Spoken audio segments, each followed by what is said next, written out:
Hello, welcome to Remember the Film, the podcast where I damn near lost my nose, and I like it. I like breathing through it.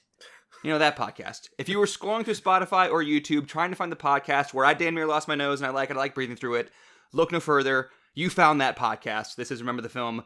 My name is Josh Bradley, and I'm joined by Jeff Grizz Ulrich. Hello! And we are not joined by Hugo Panay today, our usual co-host. Hugo is on assignment. Which means Yes. it's his girlfriend's it's his birthday. girlfriend's birthday. That is Happy his assignment. birthday. Happy birthday, Happy birthday, Hugo's Julia. girlfriend. Julia, there you go. I'm just going to call her Hugo's girlfriend because I don't know her name. Julia. Awesome. Happy birthday. Don't hold me to the pronunciation. You know, Italian is not my... Julia. Julia. I don't know. We're just American guys. Dumb American guys. Yes, correct. Monolingual American guys for the most part. And what Hugo's missing out on is our discussion of Chinatown, which is what this episode is a discussion of the 1974 movie Chinatown. And before we even get into anything, Grizz, I gotta show you this. If you're watching on the video, congratulations. If you're not watching the video, then seek out the video because I'm showing off my sweet Chinatown poster, which is German. Speaking of monolingual idiots, I have a poster of Chinatown in German. So, you know, I don't know what it says. I'm assuming it says Chinatown. Okay, up at the top it's in German. Like, everything that I could see in the frame was in English. Because it was just two names in Chinatown. But there it is. Ein Robert Evans Produktion. Ein Roman Polanski film. You gotta get a little bit aggressive when you give it a German accent, I guess, right? Of course, yeah. Yeah, then the credits at the bottom are also in German. I think they wanted to draw your attention to John Huston on that poster. Yeah, man, they really did. Considering he's like got a barely a bit part in this, but yeah. Right into Boilerplate? Yeah, let's do Chinatown? it. Let's do it. All right, Boilerplate on Chinatown. It was released June 20th, 1974.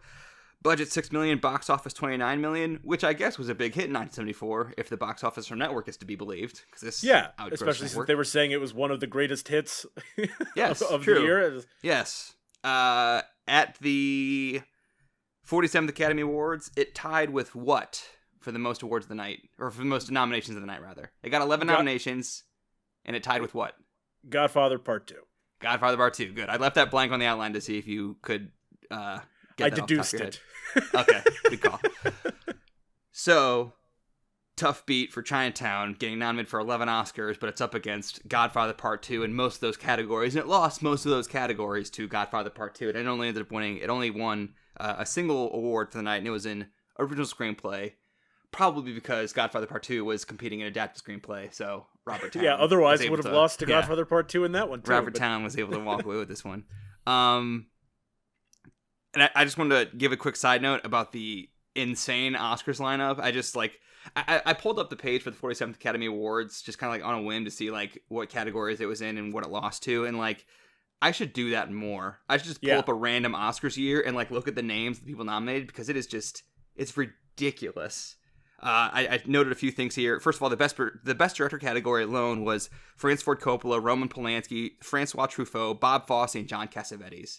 That's just competing for best director. And then elsewhere, there were non-best director, nominated movies. There were movies directed by Sidney Lumet, Martin Scorsese, Federico Fellini, and 2 Mel Brooks movies.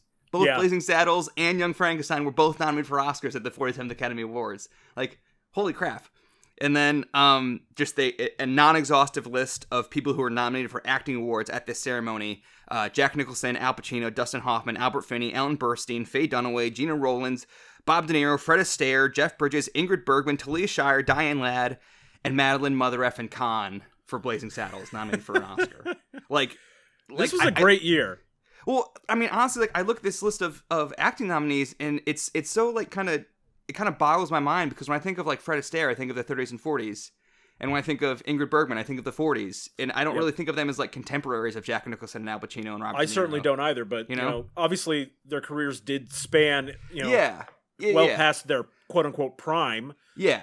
Well, and, we're 1 week out from an Oscar ceremony ourselves right now. They happened last week. And, like, I started thinking, like, if we look at the 2021 Oscar nominees in 46 years with that much hindsight, will, like, the names be as important to us as this list of directors and this list of actors? I have no idea. But I also started thinking, like, the fact that, Al Pacino and Ingrid Bergman sound like they're from two different eras. I wonder if, like, it'll be weird that Frances McDormand and Daniel Kaluuya won Oscars on the same night. Right. Because she's kind of... I imagine he'll have a long storied career himself, and she's already had a long storied career. But like they probably will associate them with different eras once we get a few decades of hindsight. It could also just be that because we are so invested in movies that the ones that occurred during our lifetime, we're always going to be able to be like, oh yeah, Frances McDormand, Daniel Kaluuya, they were big at the same time. Yeah. But with with the further back in time we go, it's like, oh my god, they were from the same time period. And it also doesn't help that a lot of these movies are period pieces, not set in other time periods, and it's like, okay, well, hang on, it was made in the 70s, but it's not set in the 70s. Yeah. but also, like, to your point, like, Robert De Niro's the start of his career, Jeff Bridges is the start of his career, and they're both nominated for Oscars, and like Fred Astaire is towards the tail end of his career. His prime was the 30s and 40s and that stuff. And it's cool that, like, I think Ellen Bernstein won Best Actress for Alice Doesn't Live Here Anymore, which is like Scorsese's like second or third movie. Like the fact that like Scorsese had an Oscar nominated movie pretty early on, and like I feel like that's a good prediction for the Academy. Like I look at like who's early on in their career getting nominated for Oscars, filmmakers at this most recent Oscars, and like who's going to show up again at this ceremony in the next few decades, and like it's just fun to think about. So long enough tangent about the Oscars, but just like if you're bored sometime, look up just who was nominated for Oscars in the 70s and 80s, and like it's wild to see some names next to each other. Just to illustrate, I just wanted to illustrate how big the advantage was for Godfather Part 2. In the Best Supporting Actor category, Godfather Part 2 had 3 nominations. 3 out of the 5, yes. That's yes. Utterly insane. Can you feel like how bad do you feel for every other movie that came out that year? Well, that's just like honestly, like just looking at the Best Supporting Actor category, you have 3 nominees from The Godfather Part 2, Jeff Bridges and Fred Astaire. Yeah, like holy crap! Like that's a group right there. What a world we live in that happened. And then like Ingrid Bergman, Best Supporting Actress, and Best Actor I thought was also worth noting because the people who lost Best Actor. Albert Finney from Murder on the Orient Express, Dustin Hoffman playing Lenny Bruce, Jack Nicholson, and Al Pacino. And Albert Finney, Dustin Hoffman, Jack Nicholson, and Al Pacino all lost to Art Carney. That's one that kind of maybe that one's a head scratcher for me. Yeah. With 45 decades of hindsight, you're like, really? Art Carney. Art Carney. Okay, good for you. For Harry and Tonto. Which, if not, that does not have much of a reputation in 2021. Yeah, Certainly not the reputation that Chinatown and Murder in the Orient Express and Godfather 2 have. That's not been one of our films to remember. Definitely not. Maybe it will be someday. I hope not, because it doesn't sound very interesting, but okay. This week's film to remember, though, getting back to it, is Chinatown. Written by Robert Towne, who, as we just mentioned, won an Oscar. Directed by nobody. That's weird. Didn't have a director. And it was produced by... That's a real head scratcher. How'd they pull that off? Produced by Robert Evans. Do you know anything about Robert Evans, the producer? Pretty substantial producer. He was basically, the producer. Yeah, like I think when people think of like a Hollywood producer, you're probably thinking of Robert Evans, like that kind of like stereotypical high-powered cocaine wielding psycho kind of guy. He ran Paramount from 1967 to 1974 and basically saved the studio. Like they were like a last place kind of studio, and he really turned that franchise around and like kind of, they probably wouldn't be around today. Paramount would not be around today had it not been for Robert Evans in the 60s Wasn't and 70s. It in this year that Paramount had all 5 nominations in one of the categories? That's got to be the case. Just looking at like what he produced, I'm not sure what category that would have been in. But I just remember that factoid. Well, I mean, looking at the movies he produced just while at Paramount, so he was the head of Paramount, and then like formed his own production company and like had more hits after that. But just during his time at Paramount, during those 7 years, he produced The Odd Couple, Rosemary's Baby, The Italian Job, True Grit, Harold and Maude, The Godfather, Godfather Part 2, Serpico, The Conversation, Chinatown, and The Great Gatsby. And just looking at that list, Godfather Part 2, The Conversation, Chinatown, and The Great Gatsby are all nominated for Oscars this year, and maybe others that I just am overlooking here, but like that's quite the run. And again, not surprising that Paramount is still around after that string of hits, I guess. But also, he's the good and the bad when you think of like a movie producer. So he had those hits, just untouchable classics, but he also was implicated in a murder investigation. Apparently he didn't do it himself, but he just like knew things and like was called to testify, but ended up not having to testify, I guess. And he was also arrested for cocaine trafficking in 1980, and he was also married 7 times. So again, like the things you think, like the stereotypes you think about for like a high-powered 70s producer, cocaine, married a billion times, and, you know, maybe involved in a shady murder deal, possibly. But also, you know, produced hits. You take the good with the bad. Apparently Dustin Hoffman's character in Wag the Dog was a parody of Robert Evans. Martin Landau's recurring character on Entourage was based on Robert Evans. And even Bob Odenkirk says that Robert Evans is the primary inspiration for how he plays Saul Goodman on Breaking Bad, which I thought was really, really funny. Robert Evans wanted Robert Town. So Robert Evans is the producer, Robert Town the screenwriter. Evans wanted Town to write his Great Gatsby movie, but Robert Town opted to take way less money for the opportunity to write an original story. And both movies ended up being nominated at these Academy Awards. Both The Great Gatsby starring So Bob it worked Redford. out okay for everyone. It did. Well, also Chinatown was like a bigger deal than The Great Gatsby. I think it has more of a reputation nowadays than The Great Gatsby does. Well, and you got to think if he had taken the job to write Great Gatsby, he would have lost to Godfather Part 2. Yes. For adapted screenplay. Yes. But also Great Gatsby did beat out Chinatown, and at least I think in the costume category at these Oscars. So, you know, I'm okay with beating out that. themselves. Yeah. I mean, whatever. Roaring 20s, pretty cool costumes. I just wanted Chinatown to win more Oscars, to be honest. The fact that it only won one is a bummer to me.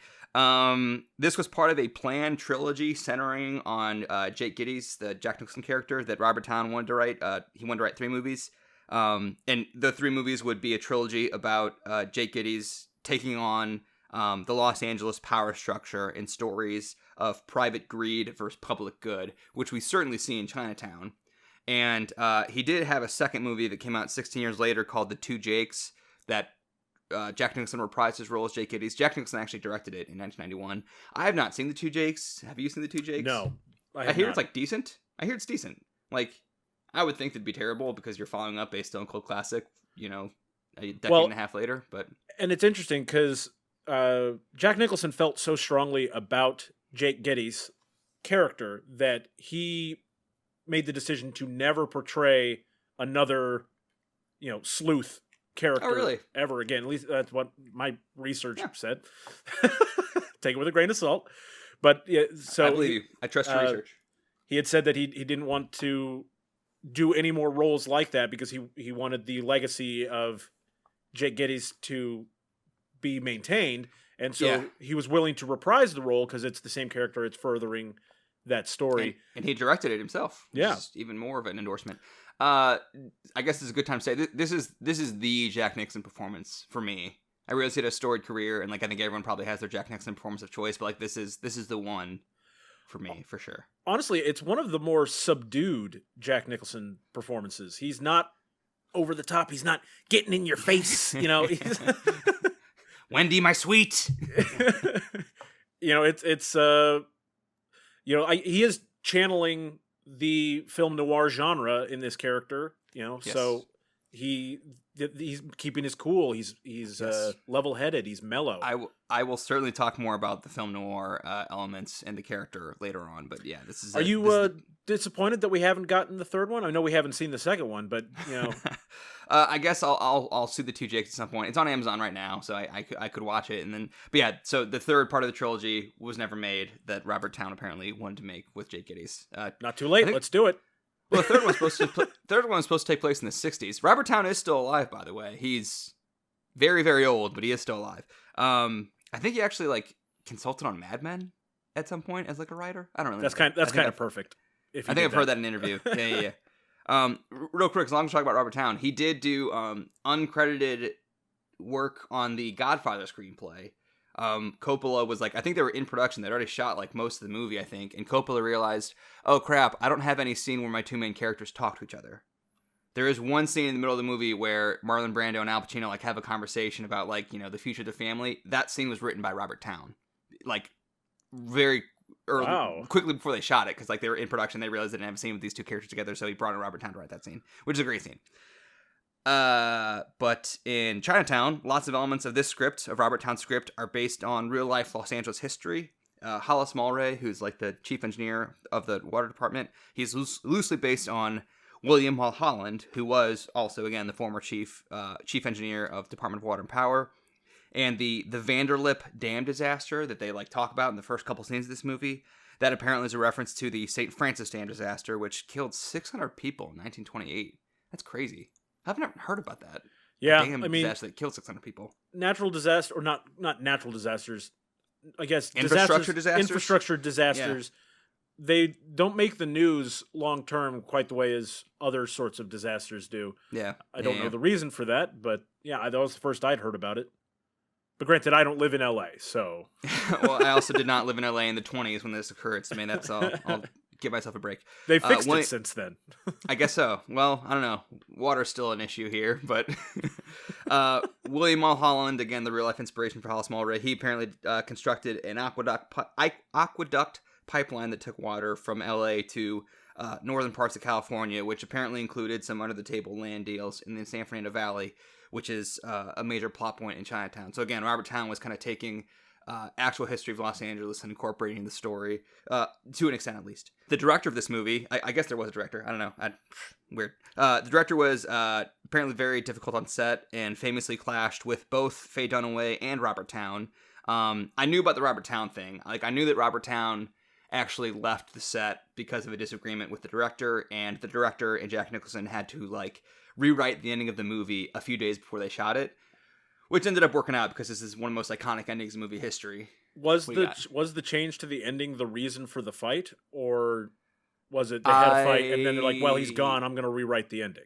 Good question. I kind of always assumed it was the former, that they were fighting about the ending and Robert Towne left set because of it. But now that I'm reading, this is the first time I'm reading that he had like clashes with Faye Dunaway, and the clash with Faye Dunaway, she almost left the movie too, and they had to like have a sit down in Robert Evans' office to like get her to come back to the movie. Apparently the director was just a jerk. And I did see that Robert Towne later said that he ended up kind of feeling that the ending that's actually in the movie was better. So it's hard. It would be hard to say that this ending is wrong because again, it's the most iconic ending in movie history. One of them, at least. Well, and I just want to shout out. It takes a big man to admit that. Yeah, okay, that pinch hitter that came in to write the ending there. He did a good job there. Yeah, that's fair. Yeah, and we'll talk later. I don't want to spoil anything yet, but like we can talk later about like what the original ending was supposed to be versus what we ended up with. And again, yeah, I'll joke that this movie doesn't have a director. It does have a director. This was directed by Roman Polanski. I just don't really feel like talking much about Roman Polanski, and I don't think you feel like much talking about Roman Polanski either, Grizz. I just want to touch on the fact that he's a garbage person. Yes. So, and we all know that. And yes. So when we're talking about this movie, we are talking about the movie, today. So don't let any of our positive, uplifting thoughts on Chinatown, the movie, I don't want you to believe that those are things that we like about Roman Polanski. Yes. I'm not a fan. Yes. If this is the first time you've heard Roman Polanski's name, I don't know, Google, you can figure out why we don't like him, but I don't like him very much. You don't like him very much, so let's just move on and pretend this movie doesn't have a director. Agreed. But regardless of how garbage the director may be, he did make one of the greatest movies of all time by any metric. I just have like a few lists here that Chinatown is on. The Sight and Sound Top 100, which is voted on by more than 1,000 critics, programmers, academics, distributors, and writers and other cinephiles. This is number 78 on the Sight and Sound list. And just to give you a sense of what kind of list this is, the top three are Vertigo, Citizen Kane, and Tokyo Story. So I think the Sight and Sound list is more of like a hardcore cinephile, international cinema. You'll see a lot of Kurosawa, you see Ozu here with Tokyo Story, and a lot of Hitchcock, but like very, very renowned list. The fact that this is 78, I think, is a credit to the movie for sure. But it's also like it's high on other lists that aren't like as cinephile heavy, like the IMDb Top 250, for example. It's number 155 on the IMDb Top 250, which I think is more of a modern populist kind of list. But the fact that it's on both the Sight and Sound, the IMDb Top 250, we've talked about it on previous episodes. The reason I like it is because it's a decent metric for the popular culture's view of the movie. Mm-hmm. Yeah. And then you also have great lists like, AFI Top 100, where it's 21 on there.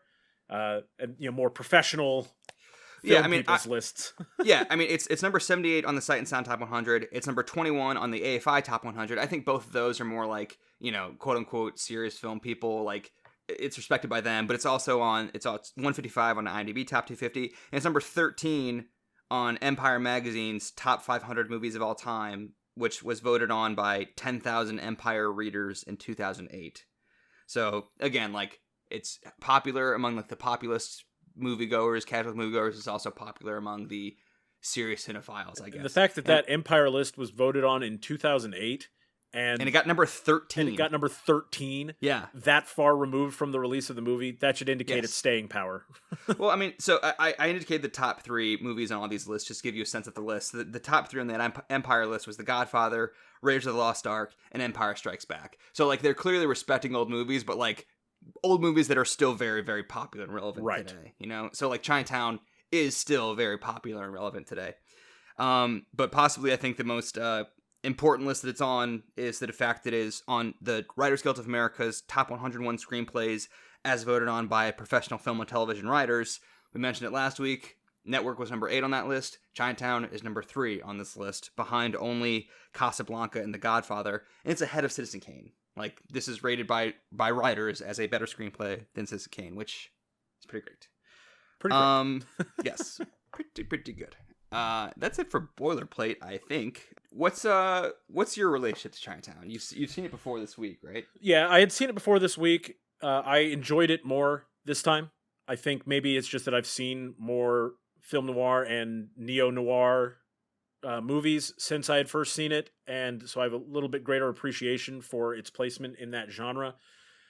I think that it's a very good movie, and it's fun, and you get to solve the crime along with Jake, which is great. It is one of those things where I have some difficulty going back to it now and being able to appreciate its achievements visually. Like, you know, I see it's on, you know, we see it's 78 on the Sight and Sound Top 100, and I'm, you know, like, okay, I mean, like, Sight and Sound was good, but I didn't really think any of the visuals were, you know, complete standouts in my mind. Sight and Sound's the name of the magazine. I don't think they're, like, specifically calling out movies for their great sights and their great sound, just for the record. Okay, so that makes sense. I take your point, though. I take your point. I mean, and maybe that was foolish of me to assume that people who talk about Sight and Sound would be focused on Sight and Sound. It's a very logical dot to connect. I don't blame you for that. But yeah, it's not the most visually striking movie. The music is fantastic. We'll talk about that more in a little bit. And Jack Nicholson delivers a great performance here. And outside of that, it's pretty good. What about the writing? How's the writing for you? Just without spoiling anything, just 30 seconds or 10 seconds on it. I have one complaint. Okay. And the fact that I only have one complaint is... We can get to the complaint later. We'll get to that later then. But obviously it's deserving of its recognition for its screenplay. It's a fantastic screenplay, 100%. Yeah, I mean, I'm like angry at how good the writing is in this movie personally. Like, this is a movie I've studied in like an academic setting. It's a movie I've watched on my own plenty of times. I've read the screenplay. I've like done an analysis on my YouTube channel on this movie. So like I'm in the weeds of this movie a lot, and like I'm just watching it this week for the 12th or 15th time. I'm still like in awe of how good the screenplay is and how it's not an ounce of fat on it. Every story beat that happens like comes back at some point. I feel like a lot of foreshadowing in this. Yes, this is textbook foreshadowing. Yes, which I'll try to call out all the moments of foreshadowing as we go through the movie. But I'm glad you mentioned this in the context of film noir and how you said that you might appreciate the movie more now that you've seen more from the genre. Because the first time I watched this, I was in a high school film class, and the class was called American Film Genre. So like it was like a study of that, and like I think that. I'll try to contextualize everything within the genre stuff as we talk about the movie, but like seeing it within that context, I think really makes you appreciate how good the writing is and why this movie is considered to be one of the best of all time. And like I was saying before we turned the mics on, this is an incredibly important movie for me in terms of like when I saw it and like my development of like loving movies. Like I said, it was a high school film class. And the first genre we studied was the gangster genre. So we watched the original Scarface, we watched White Heat, and then we watched Bonnie and Clyde. And like by the time we got to Bonnie and Clyde, I was like, oh, I didn't know movies could be like this. This is like kind of opening my eyes. Bonnie and Clyde is also a very important movie to me because that was the first one in that class that like I really, really loved immediately. And then we watched Double Indemnity. We switched to film noir after that. And we watched Double Indemnity, we watched Out of the Past, and then we watched Chinatown. And by the time I got to Chinatown, like, I was just completely blown away. My 17-year-old cynical self was completely blown away. And, like, watching Chinatown for the first time, like, that's when I realized, oh, like, movies are going to be a big part of my life now. Like, this has changed me. This has changed my DNA. And, like, now I'm a movies guy because I saw Bonnie and Clyde in Chinatown.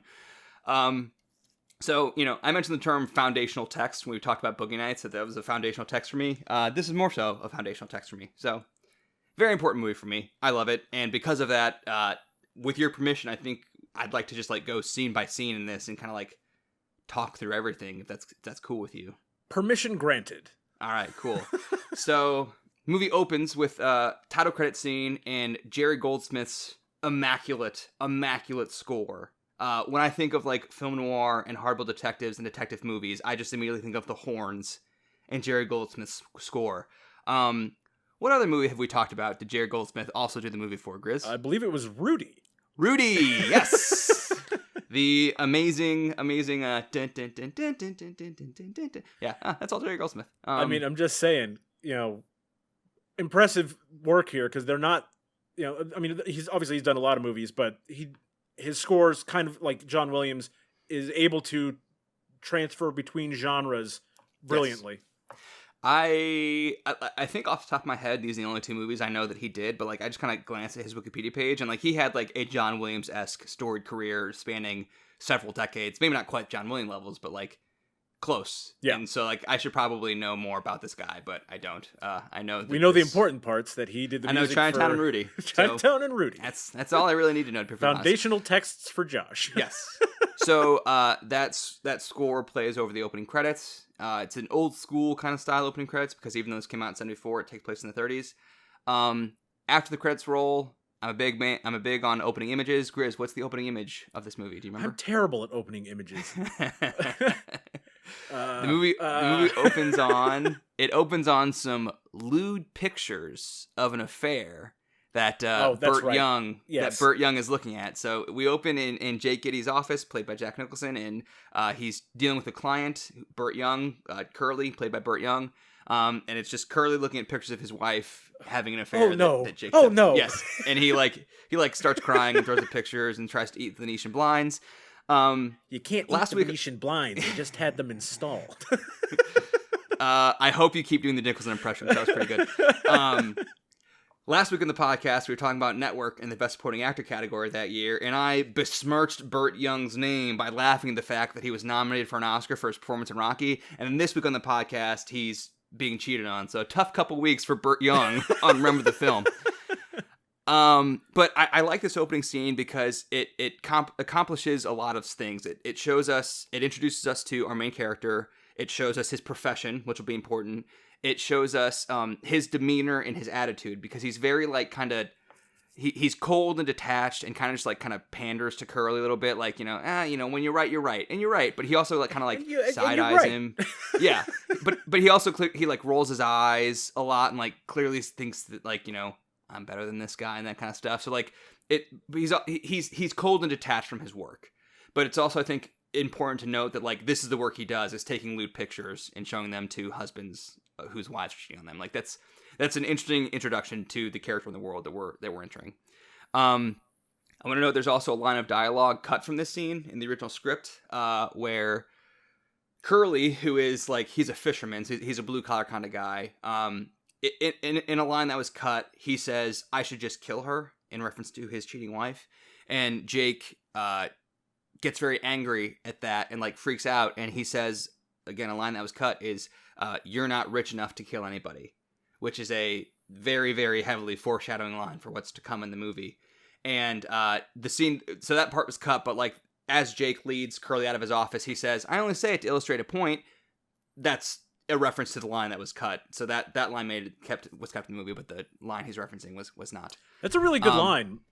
It is. And I can hear Jack Nicholson delivering it, and I think that that's a missed opportunity. That should have been kept in the movie. Yeah, especially because, like, he is cold and detached in the scene that we see, but, like, on the page in the scene in that part that was cut, he's no longer cold and detached. He's something, like, very animated and emotional, and, like, it gets a rise out of him. And, like, we do eventually see that, like, he does care about some stuff, like when he's in the barber chair. I'll got to that scene, but like to see that earlier on, may have been good. Regardless, after Curly leaves, Jake has a woman waiting in his office named Mrs. Mulray, played by Diane Ladd, by the way. That's Laura Dern's mom, who was nominated for an Oscar this year for a different movie. And she says, "I think my husband's cheating on me," and I love Jake's response, which is, "No, really?" Again, like very flat, sarcastic, and detached. I want to keep emphasizing that he feels detached from these people's problems, and that is an important thing. Honestly, the detachment, when you see it right away, it makes sense. This guy is a private investigator.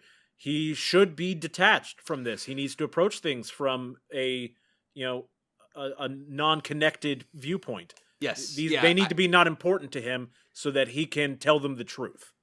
I should probably actually use thank you for that. This is a good time to mention the genre staples, which is again, I took a class on genre, and I have a textbook that I half read, but it was 15 years ago, so I don't remember everything. But I do remember that the detachment is a key aspect of the hardboiled detective hero. The textbook that I had describes the film noir hero as a social mediator, where he's kind of the liaison between the civilized world and the criminal world, and but he's also kind of not really a part of either one. He's kind of in between. He does solve crimes, but he also does some skeezy stuff to solve the crimes. So he's not beholden to a police force where he kind of has to play by the rules. He kind of can do his own thing. So he's kind of got one foot at both sides, and a cultural middleman is another term they used. Go ahead. I think it's important in this genre that the detective be sort of a view into reality. They see things as they are, with no emotional connotation to anything. Right. So he's going to tell you exactly the truth because that's how he approaches the world. Yeah, and the private, he's called a private eye, and that's you can think of it as a triple entendre, because private eye as in the I stands for investigator, so private investigator, that's the first meaning. Private eye as in private EYE, he's an eye, he's an observer, he just looks at things and finds clues and stuff. And then third is private I as in the singular pronoun I, myself, because he is a singular entity. He's not a part of a police force. He's not integrated in the culture around him. He's more of an observer of the culture around him, and he's emotionally detached from it. So he is an island. He's by himself. And I think that Jake immediately establishes himself to be that kind of character in these first 3 minutes, not even 3 minutes. He does have assistants. Yeah, as part of his team, but Walsh, they are Walsh and what's the other guy's name? But he very clearly, even from the beginning of the movie, treats them as tools rather than they're not friends. He's JJ Gittes and Associates. That's the name on his door. So he has this woman in his office, Mrs. Mulray, who wants to find out if her husband is cheating on her, and we find out that her husband is Hollis Mulray, who is his name's been in the papers because he's the chief engineer of the water department, and they're in the middle of a drought. So he's kind of a local celebrity in some sense. And very, very notably, we talked about foreshadowing. When Mrs. Mulray says, "I want my husband followed, I think he's cheating on me," Jake very notably says, "Have you ever heard the expression, 'let sleeping dogs lie'? You're better off not knowing," which is major foreshadowing for Jake himself, because later in this movie, he does not let sleeping dogs lie. And he, even though he was probably better off not knowing, he did not take that as an acceptable answer and continue investigating, even though he probably could have just... Whoopsie. Yes. So after the scene where he agrees to follow Hollis Mulray, the chief engineer of the water department, Jake goes to this town hall meeting, which is about the drought they're in. So again, within the first 5 minutes, you're getting a good sense of what the world is, which is 1930s LA. At this town hall, there's a big picture of FDR, so that sets the movie in the 30s. If you didn't already know, this was set in the 30s. And they're talking about, everyone's very concerned about the water supply in Los Angeles. And Jake is notably sitting next to a bunch of farmers at this town hall, which I thought, and he kind of gives them a look, again, a snide, I'm better than you, I'm separate from you kind of look. He's separate from the people around him. And Hollis Mulray ends up giving a little speech at this town hall where he's talking about the dam that they are proposing they build to help the water crisis. And he says, "I won't build it because it's too much like this old dam that, there's a dam disaster a few years ago and it killed this many people, and like you want me to build a second dam that's also not going to hold, so like I won't build it. Again, foreshadowing, Hollis Mulray says, I'm not going to make the same mistake twice in regard to the dam they want him to build, but that is, again, foreshadowing for Jake, who makes the same mistake twice later on in this movie. And then a bunch of farmers come into the town hall, and like they herd their sheep in to like prove a political point, which is that like they have these farms up in the valley over Los Angeles, and they're in a drought, so like their animals are dying, so like they bring the animals into the town hall to like prove the political point. And I just want to mention that because the farmer who like in front of the camera like yells at Hollis Mulray, that's Rance Howard. That's Ron Howard's dad. Really? Isn't that fun? Yeah, that's Rance Howard. Tell me that, Mr. Mulray! Hollywood just keeps reusing the same families. That's right, yeah. I could totally see Ron Howard doing that. So Jake follows Hollis to the LA River Basin after this town hall scene. And the LA River is dried up. It was in the 30s. It's still dried up. The LA River is about a quarter mile from my house right now in Studio City, and it's not bone dry, but pretty dry. The LA River is pretty dry. Glad they took some time to fix that problem. Sure. Well, I mean, also the famous motorcycle chase scene in Terminator 2 also was in the dry LA River Basin. Yeah. So very cinematic. Thank goodness you guys don't have water, because otherwise we wouldn't get great scenes like that. I'm not positive, but I'm assuming that the climactic car race at the end of Grease is also the LA River Basin, but I'm not positive about that. At least looks the same. Yeah. Very possible. Regardless. He follows Hollis to the LA River Basin. It's dried up.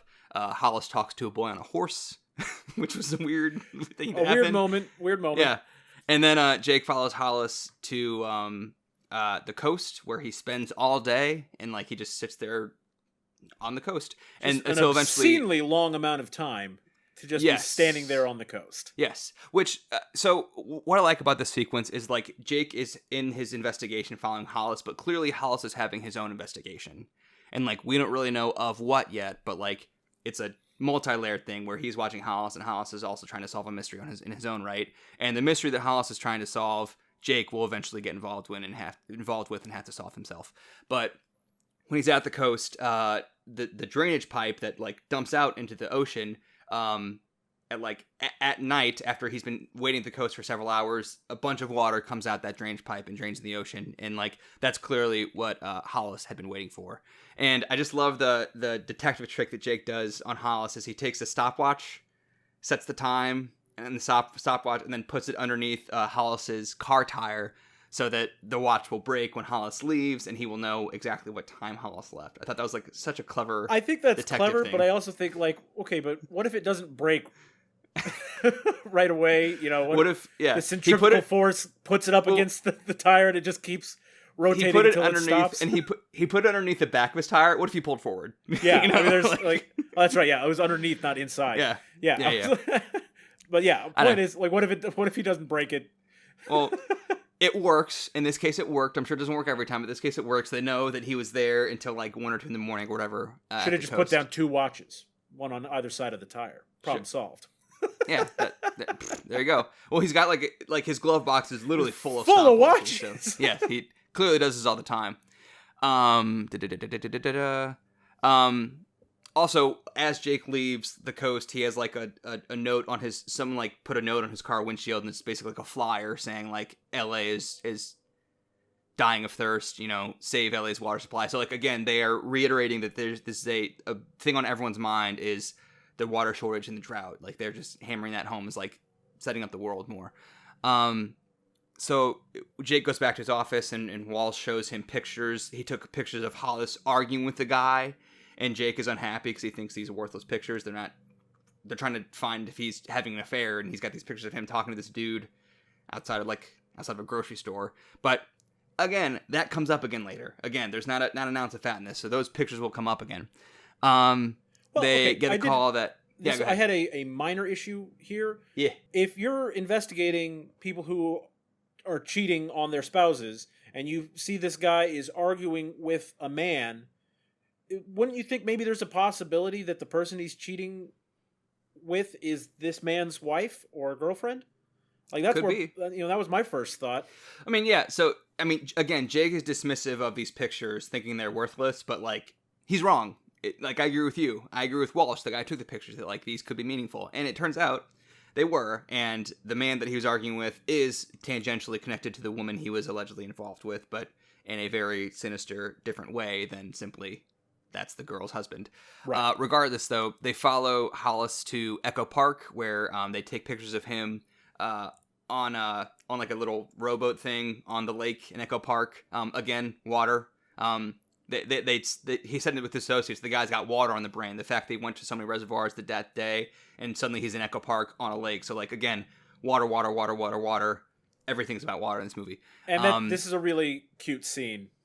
Yes, So Jake and his associate are in one rowboat, Hollis and his girl in another rowboat, and like Jake's pretending to take pictures of his associate, and instead takes pictures of Hollis and the girl. And he's just like, he's leaning back and he's got this smirk on his All right, face. give me a big smile, pal. Big smile, pal. Click. You'll love it. So cut to Jake is sitting in a barber chair, and the pictures that he took of Hollis are like on the front page of the newspaper. Again, Hollis is like a minor celebrity because he's the chief of the water department, and they're in a drought. So the fact that he is apparently with a young tart is news. And while he's in the barber chair, like the guy in the next chair, like makes a snide comment about how Jake makes his living, how he takes these pictures that end up in the paper, and he's just in it for the publicity. And Jake freaks out. And he's like, hey, man, I'm making an honest living. I'm helping people out, blah, blah, blah, blah, blah. So, like, you know, to me, this is indicating that he does give a shit. You know, he pretends to be this detached observer, but he also, like, has integrity and doesn't want his name besmirched. He cares about his reputation and wants his reputation to be well-deserved. He wants an accurate representation. Very good, yes. And he's defensive about his work, and he's adamant that he's not in it for the press. He's just in it to help people, is what he says. He goes back to his office and tells his associates a dirty joke, and then a dirty joke that he stole from the barber. Yeah, the barber tells him a joke, and then cut to the office. And I like that he makes a secretary like go to the little girl's room because he doesn't want to tell a dirty joke in front of her. I think that's just kind of nice. But like it's a classic scenario where like as he's telling the dirty joke, a woman appears behind him, and associates are like, Jake, and he's like, hey, let me tell the dirty joke, and then he does, and he turns around and oh no, there's a woman behind me. This is a long dirty joke. It's a long dirty joke, which yeah, it's also a semi-racist joke too. Oh no, it was very racist. Yeah. So, but Faye Dunaway is in his office, and she reveals, I'm actually Mrs. Mulray. I did not hire you, so the woman who hired you was not me, and so you taking these pictures of my husband and following him around, I did not ask you to do that, so we're going to sue you, so get your lawyer ready. A few lines that I clocked, she says, I see you like publicity, Mr. Gitz. Well, you're going to get it, and I don't get tough with anyone, Mr. Gitties. My lawyer does. Like, she's just cold. Yeah. And not to be trifled with. Yeah. I love Faye Dunaway on this. So Jake goes to the Department of Water and Power to talk to Mulray to try to like sort all this out. And I like that he again like lies his way into Mulray's office. He lies to the secretary, pretends like he had a meeting with him so he could like go and snoop around his office. Oh, and I'm 15 minutes late. Ooh, yeah. I was supposed to be here 15 minutes ago. Yeah. So then he snoops around the office and like basically finds that like Hollis has been visiting a lot of reservoirs. He's like got little handwritten notes about the reservoirs he's been visiting, which is connected to him being at the coast, like waiting for the water to come out of that drainage pipe.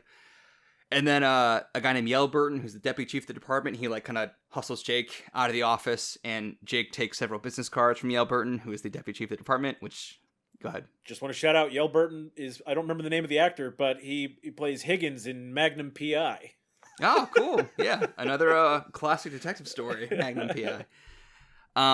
And as he's leaving the Department of Water and Power, he runs into Mulvihill, who's like an old associate who's like inept / crooked cop, who'd been hired by the department because they'd been getting threats because of the drought. So just good planting of Mulvihill, because he'll come up again later and like just to introduce him here and like introduce him as like this bumbling, possibly even crooked guy that Jake does not respect. Very good introduction, I thought. Jake goes to Mulray's house, and while he's there, he interacts with the gardener about the ponds in the backyard, and the gardener says, bad for glass, which they play off as like a racist joke about the way that an Asian American person might say the word grass. He says glass instead. However, that's also like low-key, kind of like the entire key to the mystery right there, that the water is bad for glass, because there actually is glass in that pool. We don't know that yet, but there is.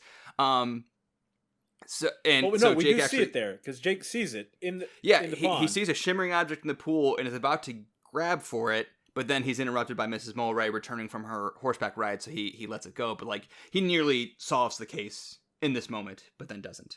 But that again is a good setup for later payoff that I really enjoy. So he talks to Mrs. Mulray about the lawsuit, and he basically says, "I'm sorry, I didn't realize, I wasn't trying to get into your business. I just was hired by somebody. I was fooled as much as anyone else was. Blah blah blah blah." So she drops the lawsuit very quickly and amicably. Very quickly. Yes. She's like, okay, I believe you. Let's just forget the whole thing and let's put this ugly business behind us. And he very notably says, Mrs. Mulray, I don't want to drop it because he cannot let sleeping dogs lie. He cannot take his own advice. I love his line where he says, I'm not supposed to be the one who's caught with his pants down, which is a good reference to the kind of work he does. The work he does. Yeah, yes. He catches people with their pants down. Yes, he does.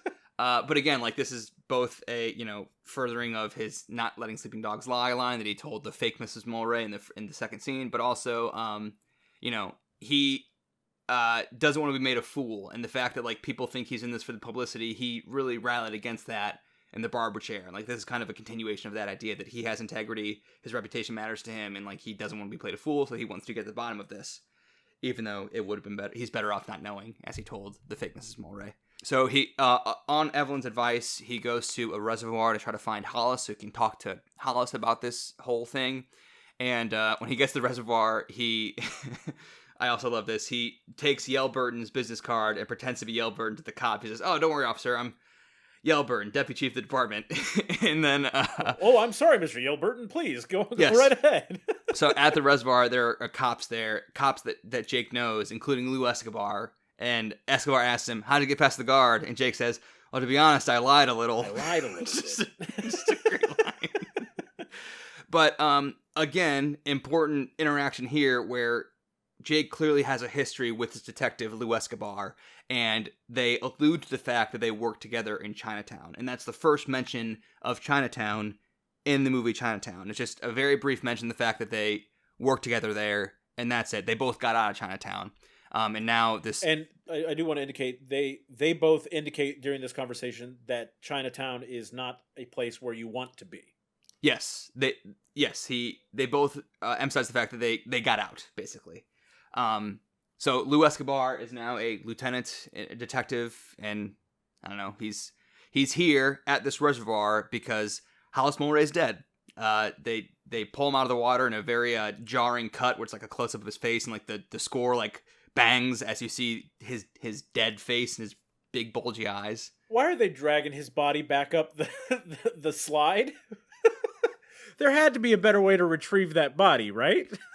I don't know, man. I don't really know how they did it, but he did they play it off as a suicide? Did he they jumped off the cliff on the coast here? Or? That's what the coroner is going to tell them in a bit, right? Was that it was apparent suicide because he drowned. He drowned, right? That's important to know, is that he drowned. At the coroner tells him, there was salt water in his lungs. So, right. So he do we learn that immediately or do we learn that later? I think that's where he says it, because he definitely talks about the drunk as well that also died in a similar way. Well, so Hollis has salt water in his lungs, but they pull him out of a freshwater reservoir. Yeah. And I'm not sure Jake connects that dot immediately, but like that does come up again later, and that's part of how he solves the case. But I'm not sure he immediately knows that because Hollis's death is not immediately suspicious, I don't think.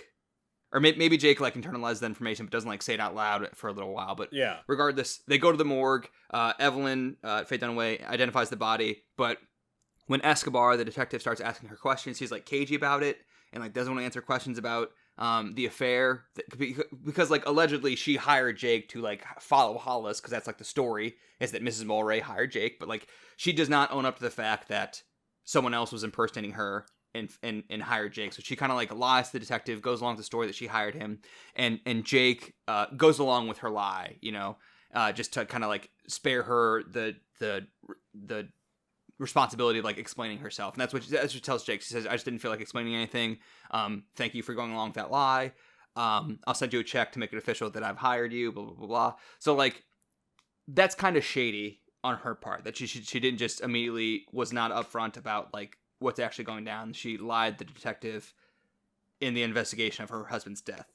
And I want to mention that because, speaking of like genre conventions, the female character is very usually like the femme fatale in these types of stories. The Spider Woman, quote unquote, is like a genre convention where like if you watch, not to spoil these movies, but like Double Indemnity and Out of the Past and Maltese Falcon, like the detective character gets involved romantically with a woman, and it turns out she's kind of behind the whole thing. That's like a very classic trope.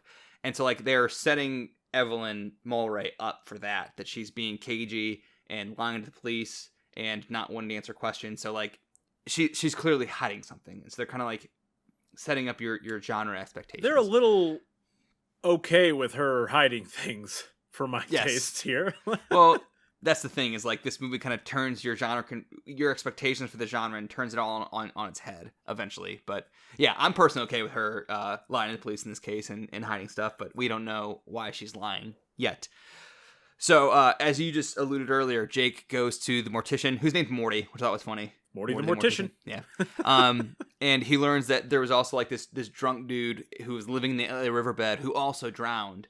And Jake thinks that's weird because the LA River is bone dry, so how could someone drown in a dry riverbed? So he goes back to the LA River where he was following Hollis originally, and he meets the boy and the horse who Hollis talked to in that second or third scene. And the boy says that, like, well, he asks, what did you talk to this guy about? I saw you here the other day. A man was here with glasses. What did you talk about? And the boy says, when the water comes. So basically Jake is now involved in the investigation that Hollis was originally involved in, which is like, there's this runoff happening where, you know, when Hollis was at the coast, a bunch of water came out the drainage pipe and they're supposed to be in a drought. So like, where's all this water coming from? Yeah. Where's this water coming from? Why is it being dumped wasted? out? Yeah. Why is it being wasted when there's a drought? Exactly. So Jake goes back to the reservoir where Hollis died that night to like investigate, and he gets shot at. And not only does he get shot at, but like, again, the water, like a bunch of water, like a ton of water, like kind of washes him out. And again, there's supposed to be a drought, and yet for some reason water at this reservoir is being dumped out. So that's not adding up. And while he's there, Mulvihill, the thug cop who, you know, is a bumbling whatever, he shows up with ex-cop, right? He's not currently a cop. He's an ex-cop, yeah. He's currently hired by the department to like deal with threats, allegedly, but he's an ex-cop and apparently a bumbling and or crooked ex-cop. He shows up to the reservoir and like threatens Jake, and also Roman Polanski, the director, plays this character who's like this thug guy in a linen suit and threatens Jake with a knife, cuts his nose, and says, if you keep investigating, I'll cut off the whole thing next time and take it home and feed it to my goldfish. So skeezy little Roman Polanski playing a skeezy little gangster character with a switchblade. Well, wait, how sharp is that knife? Like, you know, barely has to move it. Yeah, he kind of sticks into Jack Nicholson's nostril and kind of flicks his wrist, and suddenly he's just sprayed with blood. So at this point, we're like 45 minutes in, and like the story's starting to take shape where like there's this water crisis happening. Something fishy's happening with the water. The chief engineer of the department found out about it, probably got killed, and now Jake wants to know, first of all, who hired him to follow this guy around, what's going on with the water, why is Hollis dead, etc. So like it's taking shape. And he's sitting in his office and he gets a phone call from a woman saying her name is Ida Sessions, and she says, I'm the woman who pretended to be Mrs. Mulwray. Someone hired me. And she is skittish and cagey and not wanting to speak much to him, but she does say, check the obituary column in today's paper and, quote, you'll find one of those people. So he pulls the obituary column out. It doesn't, nothing really jumps out at him yet, but like he just puts that in his pocket for later on. Again, set it for later payoff. Foreshadowing. So he has lunch with Evelyn, with Faye Dunaway, and basically to kind of pry more because he feels weird about the fact that he had to lie to the police on her behalf, and like basically wants her to tell him the whole story because clearly she's hiding something. And she's even more cagey at this lunch than she had been at the police station. She she talks about how the fact that she was having an affair as well. So like that's how she knew Hollis was having an affair, allegedly. But like, again, she's very evasive, cagey, doesn't answer his questions directly, kind of like danced around every answer. And like she's also like notably wearing like a black veil in this scene, which again is kind of leaning into like the Spider-Woman trope. She literally has like a web over her face, and again, you think that she is the secret villain in the story. That's like where your expectation is taking you. And also in this scene, she reveals that her maiden name is Cross, because on the envelope with the check that she mailed to him, it says whatever. There's a C on the envelope, and so he says, "What's that C stand for?" She says Cross, but she like stutters when she says it. She's like Cross. Like it takes her a minute to get it out, which again is foreshadowing, planting a seed for later that I'll bring up again. But I just think that's like a really, really great detail just planted there. And like as she leaves this lunch, Jake kind of like lays out everything for her. He says someone's been dumping thousands of tons of water and we're supposed to be in a drought. And he tells her that Hollis was killed for finding out about the water runoff, and now, she's not answering his questions. And he says, "Mrs. Mulray, I damn near lost my nose, and I like it. I like breathing through it. And I still think you're hiding something," which is maybe the best line in the movie, personally. And just the way that Jack Nicholson says, "I damn near lost my nose." So he goes back to Mulray's and Yale Burton's office, and at the office he finds a picture of Noah Cross, dated 1929, and it's labeled Noah Cross, and at that point he pulls out the envelope he got from Mrs. Mulray, looks at the C, just so you can connect that dot. Her last name is Cross. Noah Cross apparently was involved in the water department in 1929. They connect that dot for you, that her last name is the same last name as this guy, but the dot they don't connect quite yet, but if you're paying attention, you'll notice that this guy, Noah Cross, is clearly the guy from the pictures that Hollis was arguing with outside the grocery store from 20, 30 minutes ago in the movie. So they were worthwhile. Yes, so they were worthwhile pictures, exactly. But again, they don't connect that dot explicitly for another 20 or 30 minutes, but if you're paying attention, you'll notice that. So he's kind of just snooping around the office and really annoying the secretary, and the secretary tells him that Noah Cross owned the water department, so he owned the entire water supply for the city of Los Angeles, and Hollis Mulray was his partner, and Hollis felt that the public should own the water, so he made Noah Cross basically sell the water supply to the city. So now it's like a public works department as opposed to a privately owned thing, which it is wild to me, the fact that someone might privately own the water supply for a city. That's like a wild thing. Yeah. That seems like the sort of thing that would just totally lend itself to greed and corruption. Correct. Yes. Oh, wait, it does. Yes, exactly. So Jake talks to Yale Burton, who was his deputy chief, now the chief of the department, now that Mulray's dead, and Jake tries to shake him down and see what he knows, say, "Hey, you hired Ida Sessions to pretend to be Mrs. Mulray to hire me, and you did that so you could cover up the fact that you're dumping off water," and Hollis knew about it, but Yale Burton kind of doesn't really give him any indication that he is actually the one behind it. So, but Yale Burton does explain that they are diverting water away from LA to irrigate the orange groves in the Northwest Valley. According to Yale Burton, those farmers don't have any legal right to the water, but they don't want them to go under, so they're sending them water kind of under the table. Please don't tell anybody about it. We're just trying to be good people. And Jake's like, bullshit. Okay, you may be Jake doesn't believe also, anyone is a good person. So there's also something else going on here. Yeah, exactly. So and of course he's right. Yes. So we're almost an hour in now, and he goes back to his office and finds Evelyn there, and she wants to hire him to find the girl that Hollis was allegedly having an affair with, the girl that he took pictures of in the first act. And she's still extremely cagey and not wanting to answer a lot of questions, particularly when he asks about her father. Because again, he just learned in the previous scene that her father previously owned the department and was business partners with her husband. So he kind of asked her a couple questions about that. Married your husband's business partner? Exactly. You married to your father's business partner. Yeah, there you go. But she's smoking a cigarette, and she lights a second cigarette as he brings this topic up, and he You already have one going. "You already got one going, Mrs. Mulray. Does it make you uncomfortable when I talk about your father?" And she says, "No," but she's lying. And again, just like she stuttered when she said the word cross, she stutters when she says my father. She can't get the word father out. So clearly there's something going on here. And she explains that her father Noah and her husband Hollis had a falling out over the selling of the water department. And she says after the dam broke, that was, in the second scene, he mentioned a dam disaster. She says they never spoke again after the dam broke. Jake knows that they did speak after that because he's seen the pictures of it, but he does not mention it here. He just lets keeps that one in the pocket. Yes, keeps it in the pocket for later on. So then he goes to see Noah Cross, played by John Huston, who is a famous director in his own right. He actually directed The Maltese Falcon, so John Huston arguably may have been the director that like started this whole genre, the hardboiled detective film noir genre, and now he's playing Noah Cross in a hardboiled detective movie. And he's a folksy gentleman type.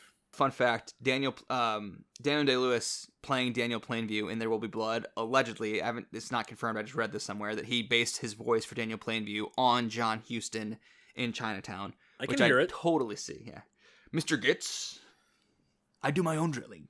It's my Daniel Day-Lewis impression. So he goes see Noah Cross, and Noah Cross is like curiously interested in the Hollis investigation to Hollis's death. He's kind of asking questions about like, who's the detective on it? Do you think he's a capable man, etc.? And it's here that Jake, says, yeah, I know the guy. His name's Lou Escobar. We worked together in Chinatown. Second mention of Chinatown in the movie Chinatown, which again is just in relation to the fact that he used to work there and he worked with Lou Escobar there. Noah Cross notably says, quote, "You're dealing with a disturbed woman who just lost her husband. You may think you know what you're dealing with, but believe me, you don't." To which Jake replies, "That's what the district attorney used to tell me in Chinatown." So, again, setting up... That's a very loaded exchange right there if you've seen the whole movie, but I just want to shout out those quotes so that they'll be meaningful later. Noah Cross also hires Jake to find the girl, much like Evelyn hired Jake to find out what happened to Hollis. So, like, he's now working for both Evelyn and her father to basically solve the same mystery, more or less. Same mystery. Yes. And Jake reminds Noah Cross that he had an argument with Hollis 5 days ago, and he took pictures of it because Noah claimed he hadn't spoken to Hollis in a long time, but that's not true. And Noah Cross claims that they were arguing about Evelyn, about Faye Dunaway, and that Noah Cross didn't want him finding out about the girl that Hollis was allegedly seeing. Noah Cross is also very cagey. I'm going to note that. Jake's asking him direct questions, and Noah Cross just says, "Just find the girl." He says that twice. Just find the girl. That's what. Very dismissive. Yes. Pompous. Yes. Yes. So again, at this point, like, we're over an hour in, probably an hour 15 at this point. Like, the pieces are all there. Like, we have this water crisis mystery. We have the chief of the department dead because of it, and now we have two competing factions, both hiring the private detective to basically solve this mystery. So, like, again, and both factions are cagey, and liars, and we're not sure who to trust. Yes. I'll get to that, but in like 15 minutes or something, like, Evelyn will say a similar thing about her father, which is, "My father is a very dangerous man. You don't know how dangerous," which is a kind of the mirror line of, you're dealing with a disturbed woman who just lost her husband. You don't know how disturbed. Yeah, exactly. Yeah. So, like, they're basically saying to Jake, don't trust the other one, trust me. And he has to decide who to trust, if either. Joke's on them. Jake doesn't trust anybody. Yes, true. So after he meets with Noah Cross, we're doing okay on time. After he meets with Noah Cross, he goes to the Hall of Records to, like, look at the land deals in the Northwest Valley, because that's, again, Yale Burton told him they were diverting water to these orange groves, so he wants to like look at the land. And he finds in this Hall of Records that most of the land in this Northwest Valley has been bought within the last few months, which is weird. Like, the entire valley has been bought up. And again, I love the little detective trick he pulls when he gets the ruler from the snarky Hall of Records guy and disguises it with a cough and just steals the whole record page. Very brilliant. And when he's like, he looks like, "Why do you want a ruler?" And he's like, "I left my glasses at home, and I want to be able to read across." Read across the page. Please keep doing the Jack Nicholson impression. I'm really enjoying it. So he drives up to the valley to, like, investigate this land, and, like, there's nothing up there except for a sign that says sold, basically. So, like, it's weird that all this land has been bought recently because there's nothing up here. And so he drives to the orange groves and is shot at and attacked. And real quick, I just love how there's like a little mini chase scene. I love how it's shot. Like, the camera kind of stays in Jake's car, and, like, he's kind of looking out through his windshield, and, like, people appear with guns, and, like, he's kind of, like, reversed, and, like, they're chasing. And I'll say this is one of the few times in the movie that I really do think the visuals are memorable. Yeah, it's a cool little visual set piece. Very brief, but good. The farmers, the reason the farmers attacked him is because they think he's either with the water department or with the insurance company or something like that. Because, like, they're being hassled by various members of the multiple entities. bureaucracy. Yes, exactly. And he says, no, I'm a private investigator. I came up here to investigate if you guys have been like getting water. I've been told that you guys are getting water sent to you. And the farmers say the opposite. Actually, the water department is coming up here and poisoning our wells to kill our crops. So they're definitely not giving us water. They're doing the opposite of that. He's knocked out because like he fights these guys. And notably, the movie cuts to black when Jake is knocked unconscious, and the movie doesn't begin again until Jake wakes up. So like the movie is completely from his point of view. We don't get to learn anything that Jake doesn't learn.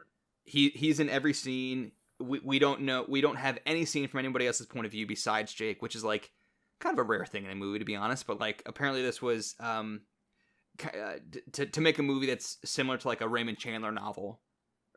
Like because that's kind of how those novels are set up. Is like you only learn things through your detective character. So this movie is like that, which is designed so that the audience is able to solve the mystery along with Jake. Yes, which I really like. Yeah, that's one of the hallmarks of this genre is getting to play sleuth along with the movie, which is pretty cool.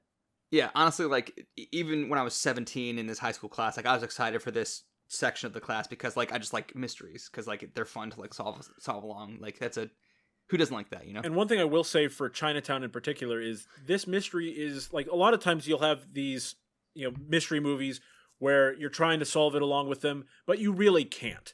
And there's just some bit of evidence that you weren't able to see, and that's why you weren't able to solve it. Which I hate that. That's so unsatisfying. It's completely unsatisfying. You surprised me at the end that this guy knew something all along. Well, that's not great. Don't do that. Yeah. Chinatown is not that. You get every bit of evidence that Jake gets, and you're given time to catch things. Yes. It's paced wonderfully for that. I think The Usual Suspects is also pretty good about that. I feel like The Usual Suspects, like, if you're paying attention, you'll catch the hints. Like, they're not, like, keeping anything from you. That's good stuff. He's knocked out. He comes to, and Mrs. Mulray standing over him. Apparently the farmer's called his employer, who is Evelyn, because she hired him. Thank goodness he didn't lie about who his employer was. yeah, very good. Otherwise, who would have showed up? So she drives him back to LA, and he kind of like gives her the rundown of everything he's learned recently, which is that the land has been bought out, but like someone is poisoning the wells for these farmers so that they will sell the land for pennies on the dollar. So someone is buying up this land super cheap, and they're also diverting water to this land. So like this land will be worth a lot once a water supply reaches there, but like they're buying it for cheap by cheating these farmers out of their land. What's up? This is completely unrelated, but when I saw this scene and they talked about they're poisoning our land, I couldn't get the idea of Woody from Toy Story saying, "Somebody poisoned the water hole." Very good. Yes, that's true. Someone has poisoned the water hole for these farmers. But so they're driving back to LA, and like he's saying like somebody's buying this land for pennies on the dollar, cheating these farmers out of their land, and like this land will be worth a ton once they have a water supply, which is currently happening. They're currently diverting water away from the city to this land where nobody lives, where there's nothing up here. And it's here during this car ride that he realizes, he pulls the obituary column out of his pocket that he's had for, however long, and realizes that the names from the land deals in the Hall of Records match some of the names in the obituary column. So what Ida Sessions was telling him, when she said, look at the obituary columns, you'll find one of the names there. What she's saying is people who are buying the land. That's what the names are. So they're already dead. Dead people are buying up land for pennies on the dollar, land that will be worth a lot of money soon. So that's an escalation of the mystery. And again, just a great line from Jake. Jasper Lamar Crabb passed away 2 weeks ago, and 1 week ago he bought the land. That's unusual. So the obituary column points them to a nursing home. So Evelyn and Jake go to this nursing home. I love the ruse they play. They pretend to be a couple looking to like put Jake's dad in the home. Jake's dad in the home. Yeah, and like lie to this guy. And also, again, like this guy's super xenophobic. Yeah, playful anti-Semitism in this sequence here. Well, also like the director was Jewish, so I guess that's like makes it okay? Question mark. Also, like we're not supposed to like be on this guy's side. Like this guy's a jerk for being. This guy's a jerk too. Yeah.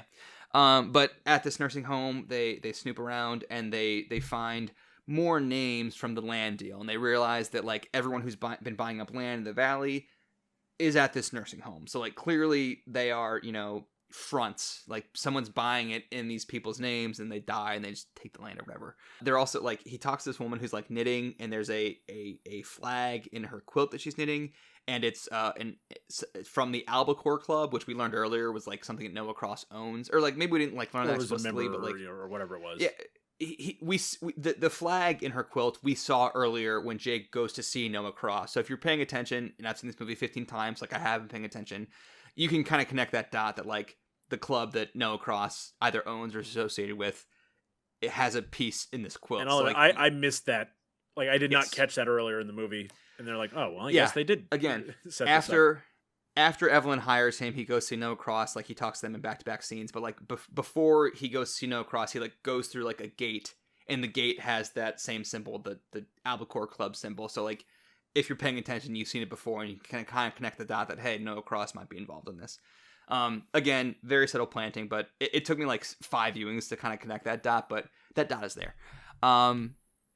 And then at the nursing home, Mulvihill shows up again, the crooked cop guy, and Jake has to literally like fight his way out of the nursing home and like beat up Mulvihill, and Roman Polanski shows up just as Evelyn is showing up with the getaway car, and like Jake jumps in the car, they drive off, and like Polanski shoots at them. Doesn't just jump in the car, he jumps on the side of the car. On the side of the car, and I thought that was one of the cooler like things that you could only do in this time period, because cars don't all have the side rails. Yeah, the Packard.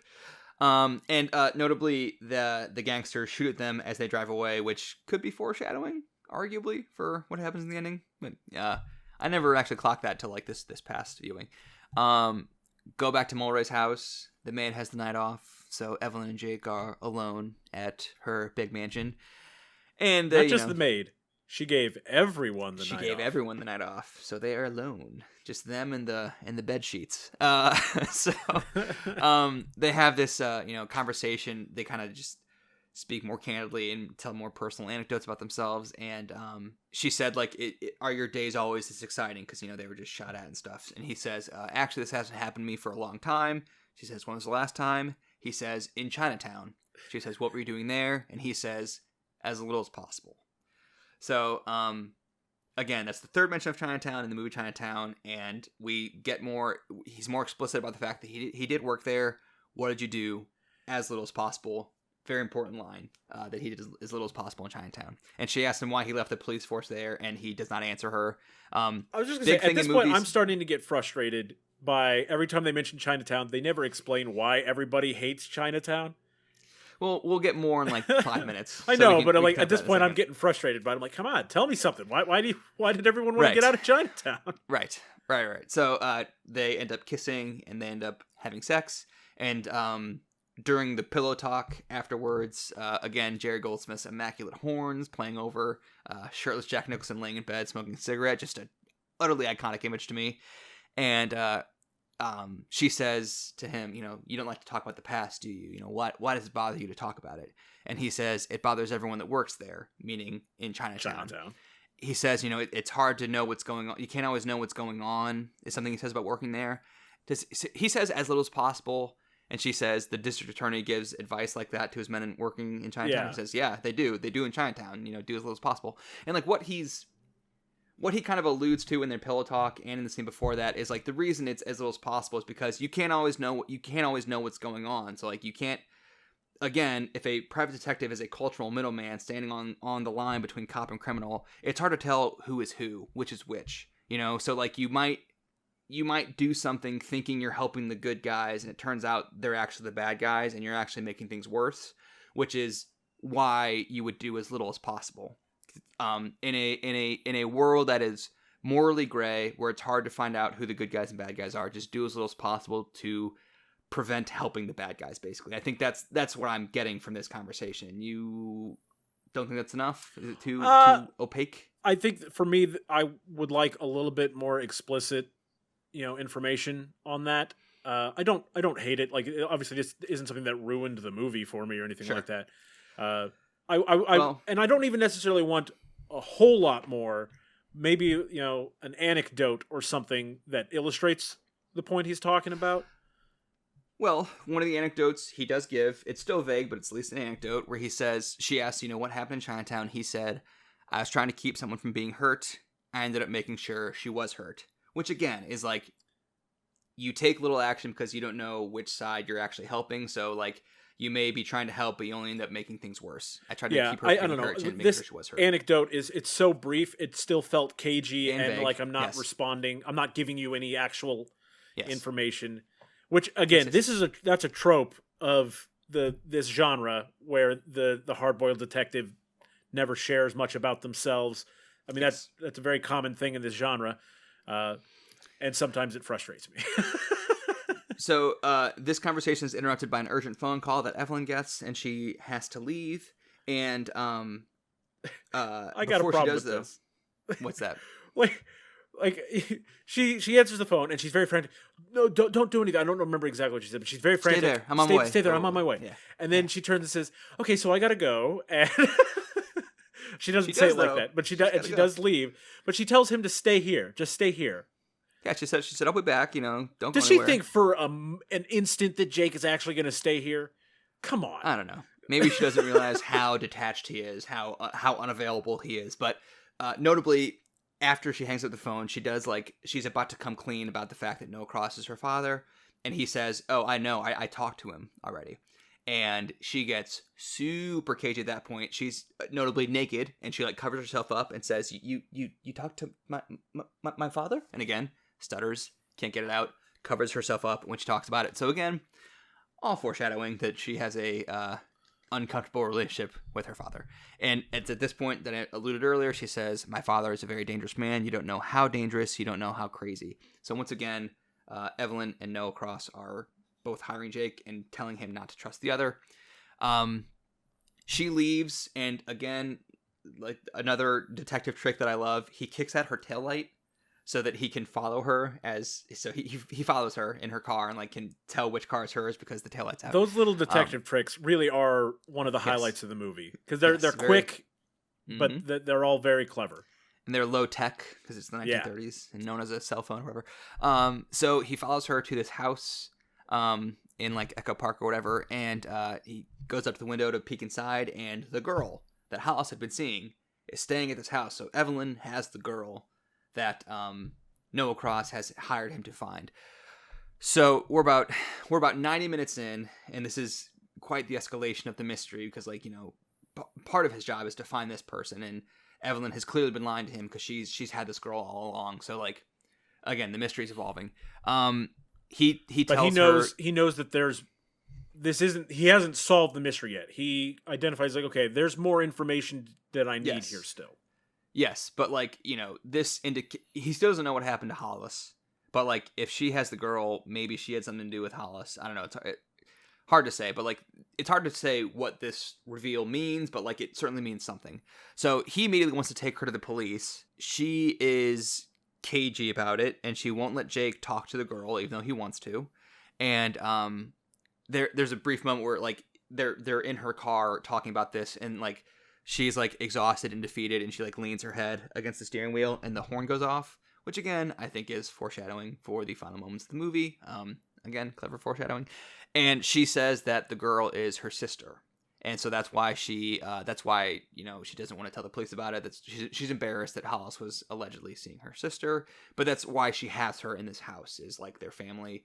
She wants to take care of her, etc. Jake is somewhat sympathetic to that, and for that reason he doesn't immediately take her to the police, but he this moment felt a little out of character to me for Jake. That we've established how detached he is.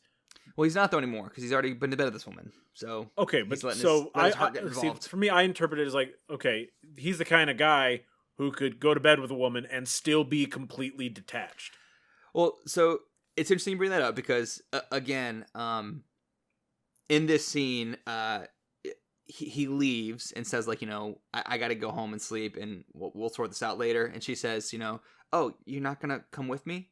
And he says, "I think you're fine. There are no threats in your life or anything like that." And she's like, "That's not what I meant." Yeah, I mean, I just want you around because I like you. And he leans into her car and stares at her for a second, and he just says, "I'm tired, Mrs. Mulray," which is so cold. Yeah. First of all, he calls her Mrs. Mulray and not Evelyn. And second of all, just like, no, I don't want to go home and have sex again because I'm tired. So go do your thing. I'm gonna go do my thing. So he's pretty detached. Yeah. So he still is pretty detached. It seems pretty weird to me that, like, so him having had relations with her doesn't justify to me the sudden decision to ignore his better instincts. And he's walking a fine line here. Like he's clearly not like lovey-dovey with her because she just revealed that she'd been lying to him. So that's why he's cold again all of a sudden. Sure. But he also isn't so heartless that like he can't like, I don't know. Which I do appreciate. Familiar relationships. I do like, especially within this genre, when the hard-boiled detective has a heart of gold. Mm-hmm.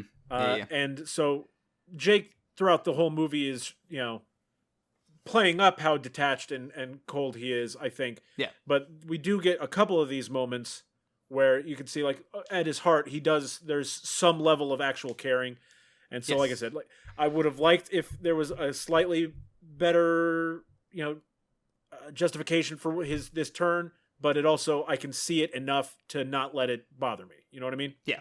Yeah. So he goes home, takes a shower. I love the moment of him taking the shower because he's like, yeah, she likes me, but I don't really care because I'm a hard-boiled detective and I'm emotionally detached from everything. And then as soon as his head hits the pillow, he gets a phone call that Ida Sessions, the woman who pretended to be Mrs. Mulray, she wants to see him.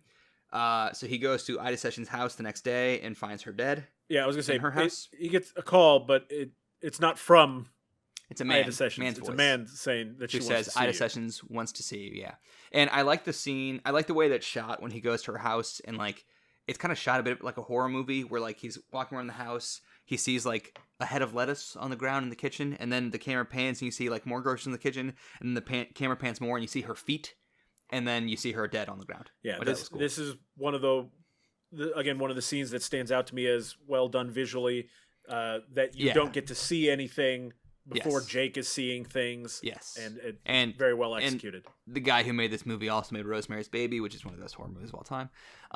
So Ida Sessions is dead in this house, and Escobar and Loesch, the two detectives who were working Hollis's death, they are at the house as well. And they were the ones who called Jake because like they found like paperwork that showed that Mrs. Mulray had been in to see Jake or something like that. So like they connected the fact that like she had hired him at some point, and he denies that because, again, like he'd already previously lied and said that Evelyn Mulray hired him, not this imposter. So, but like Escobar is on to him already. I think in my notes it says this is where it's revealed that Mulray had salt water in his lungs.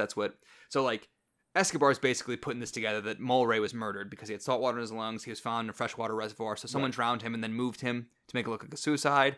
And now this dead woman's here. She hired Jake. So he thinks that Jake is involved in Hollis's murder. He thinks that Evelyn did it, and he thinks that Evelyn's paying off Jake to withhold evidence. That's Escobar's theory. And Jake had mentioned earlier in the movie when talking with Evelyn that it could look like you're paying me to withhold evidence. Evidence. That's why that's exactly what it looked like. Yes, that is exactly what it looked like. Yes, he called the shot basically. Escobar wants Jake to bring Evelyn in so that she can charge him with murder, and if he doesn't bring her in, he'll charge Jake with extortion and conspiracy. So like Jake has to go get Evelyn and bring her in. So he goes to Evelyn's house. And she's packed up everything. She's about to fly the coop. And he again goes to the backyard and has an interaction with a gardener who he talked to like in the first half hour of the movie. And again, he says, very bad for glass. Salt water, very bad for glass. Which is the trigger for Jake to realize, oh, this is a saltwater pond in the backyard. Holy shit. This is where Hollis probably died because there's salt water here. And he goes to retrieve the shimmering object that he saw in the first act, and it turns out to be glasses. And he thinks these are probably Hollis's glasses. Hollis probably died here. The glass that saltwater is very bad for is grass. And yes. But it's also glasses. But it's also glasses. But yes. This was a moment I'm like, I kind of had figured out what the gardener was saying earlier in the movie. And I was, given that we had already seen Jake make racially charged jokes, earlier, I'm surprised he didn't jump to that conclusion, earlier, because yes. But so he gets this moment here, and part of me thinks, oh, this is very clever, but the other part of me is like, really, the movie hinges on a racist stereotype. I'm not sure it hinges on that necessarily, but like it doesn't quite hinge on it. But it is like this an illusion. This is a big moment. Yes. So, he goes to the house where Evelyn is keeping the girl, because that's like where Evelyn's been staying. So he takes the glasses that he found in the pond in the backyard, sets them before Evelyn, and basically like confronts her with like, because he solved the case at this point. He'd never been sure whether he could trust Evelyn the entire movie, and now he learns she probably murdered her husband in the backyard, and that's why his glasses were in the pond. So he basically shows her the glasses and says, and lays it all out for her and says, admit it. You killed Hollis. I'll make it easy for you. You had a fight. He hit his head. He fell or whatever. It was an accident. But the girl. So he's basically like explaining what he thinks the scheme was, but she won't admit to it. And he says, who is this girl? Don't give me this line that she's your sister, because you don't have a sister. And can you put the spoiler up yet? Have you put spoilers? I have up? Not, but I will now, because this. I think it's probably a good time to put the spoilers. This is the real spoilers. This is the spoiler section. I remember. So I watched this in film class when I was 17, and the next semester of the same school year, my English teacher showed this in an English class, and like it was me and this other guy in the class who were also in the film class in this new English class. So like revelations are happening in the movie, and like everyone in the English class is like being like, "Oh my god, this is crazy!" And like the other kid who was also in the film class who knows what's about to happen is like, "Guys, you don't even know. Just like wait, like you don't even know what's coming." And what he was setting up was this reveal here, which is Evelyn reveals to Jake that the girl, her name's Catherine. Yes, she's Evelyn's sister, but she's also Evelyn's daughter because. And the way, by the way, this scene, like she says, she's my sister. He slaps her. She's my daughter. Slap. She's my sister. Slap. Like, stop hitting her. Let her explain. Yeah, my wife was watching this with me. She didn't like that scene. I don't like that scene either. Yeah, but, it's like, what are you doing, Jake? It's certainly memorable, and I'm pretty sure that's been oft parodied. The slap, change your answer, slap, change your answer back, slap, change your answer. Turns out Evelyn had relations with her father and became pregnant via her father, via incest, and had a sister-daughter herself when she was 15. I want to ask you something, and it is that Jake says he raped you, ? And she kind of shakes her head. Yeah. And doesn't really answer him. She doesn't really answer. Well, what do you make of that? So what I interpreted it as was that it wasn't exactly rape, but... Well, let's be careful with our terminology here. I think like in any context, she was 15 and it's her father. So I think it's correct. Rape in any context, it's, but like yes. It's not like a... But what I think what you're trying to say, it probably wasn't like a situation where he came onto her one time and like forced himself onto her. Yeah. It was probably more of a grooming situation, right? Where like he made her think this kind of relationship was okay, and like was a manipulation. It was a manipulation more than it wasn't like trust in her father. I mean, it's an assault, but I don't think he like hit her and beat her and then raped her. It was I think a more insidious thing, which is again like much more manipulative of her implicit trust in her father and convincing her that kind of relationship was okay. Like which is of course why she has this like reaction. Yes, it's traumatic. Yes, exactly. So notably, the first two times I saw this, again, film class and then English class.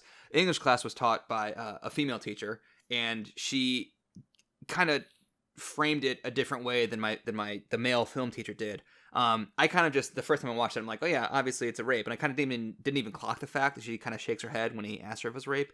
But then the female English teacher kind of contextualized it of like, she remembers being like 10 years old, a little girl, and like one day, she would kiss her dad goodnight every night when she's a little girl, and like one day her dad said, I can't kiss you on the mouth anymore when I kiss you goodnight. Now I have to go for your forehead. Like when she got to be like 10 years old, like that's a conversation he had to have with her, and she was like distraught, and like I thought that was really cute. Like my 10-year-old English teacher, like wanted to kiss her dad and like can't, but like basically that situation, except it was the opposite direction with no cross. Yes, Evelyn. Like that's kind of like it was worse.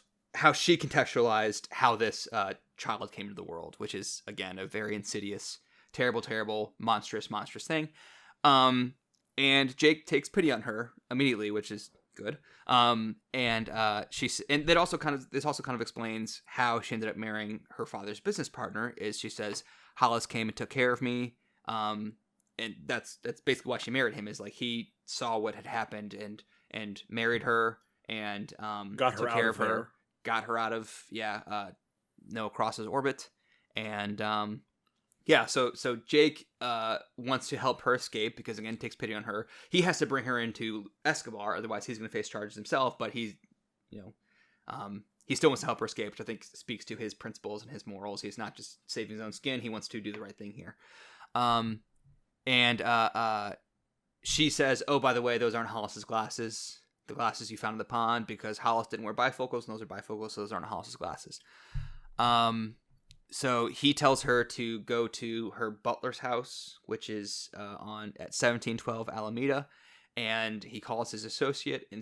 First of all, she tells him the address, and she says, do you know where that is? And there's a dramatic push into his face, and he just says, sure. And we don't yet know where it is, but we can kind of deduce it at this point.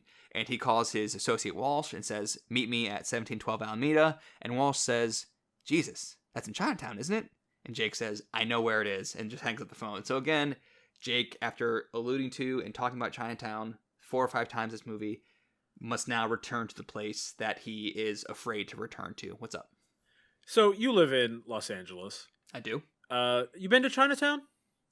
I actually could not tell you where like the Chinatown is in LA. Like I looked up where this address is. I'm like, oh, I guess okay. That's it. But like, and, maybe I'm just like comparing it to, well, for instance, there's a part in Houston that is more or less Koreatown. There's a big Koreatown in LA. So Koreatown's definitely a distinct part of town. So when I've been to Koreatown multiple times because there's this Korean barbecue place that I absolutely adore.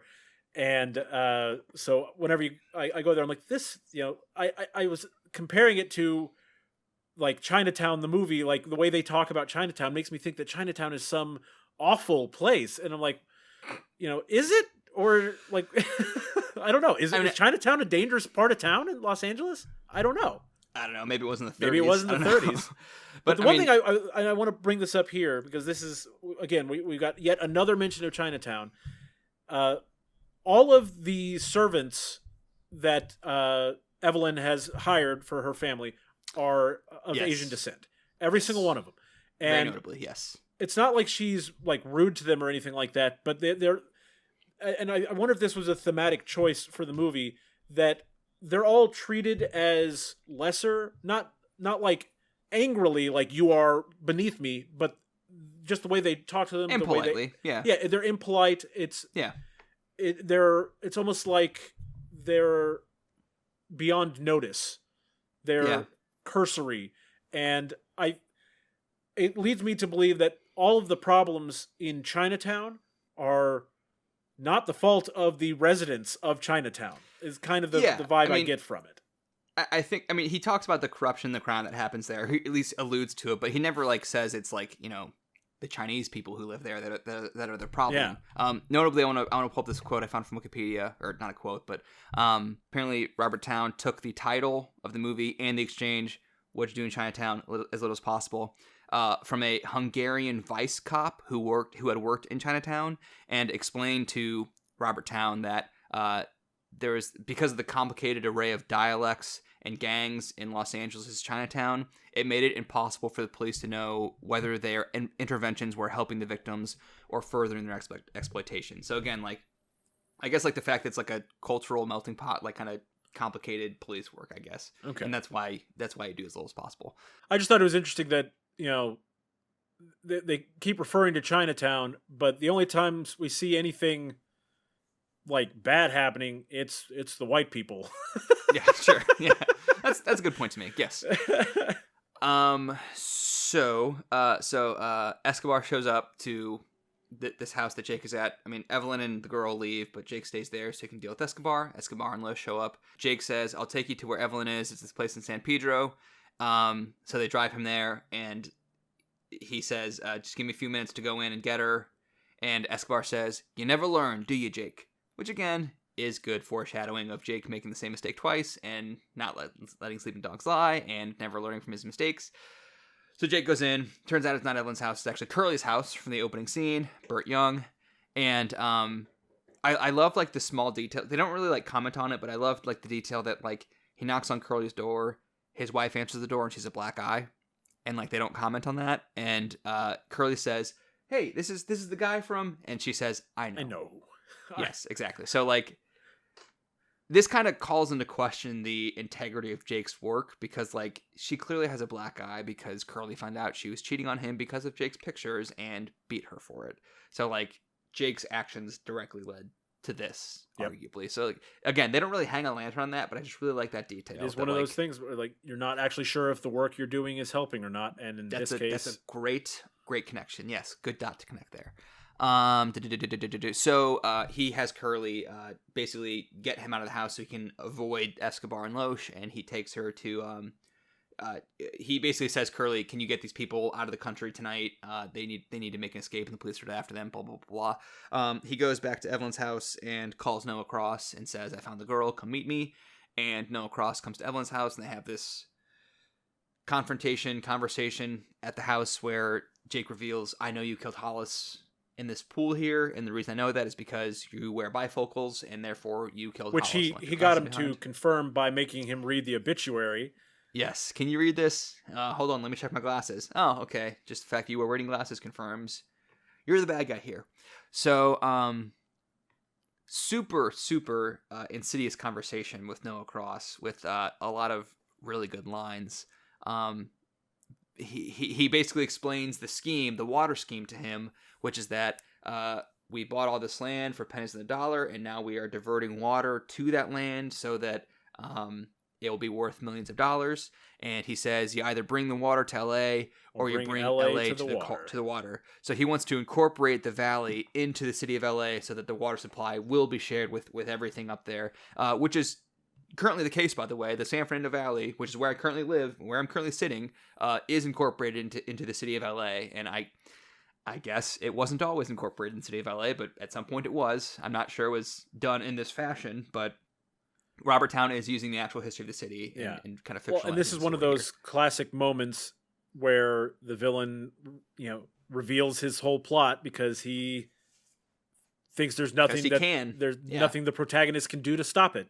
And just a great line for what is motivating Noah Cross here. Jake says, how much you worth? More than 10 million? Oh, certainly more. How much do you want? Says, no, I don't want any money. I just want to know, like, why would you do this? Like, what can you not buy you can't already afford? How much better can you eat? What do you want? And Noah Cross famously says, "The future, Mr. Gitz. The future." Which is, again, just like an egomaniacal, crazy thing where, like, all he wants is control. This guy's a supervillain. Yes. And, I kind of tie that to how he treated his daughter. Like, he wants control and power at any cost, including at the psychological expense and invasion of his daughter's body. And the fact that he says he wants the future, like the fact that he's like fathering children with his children, like it's kind of like a sick perversion of like controlling the future in your own like really sick, twisted kind of way. So like I kind of see all this connected with this guy. He might be the most insidious villain in a film noir movie. Certainly up there. He is just the worst. Yes, absolutely. That's a good take. We here on Remember the Film are really against Noah Cross in Chinatown, and we think he's a bad guy. Mulvihill, his crony, shows up, puts a gun on Jake, and says, "All right, take us to the girl."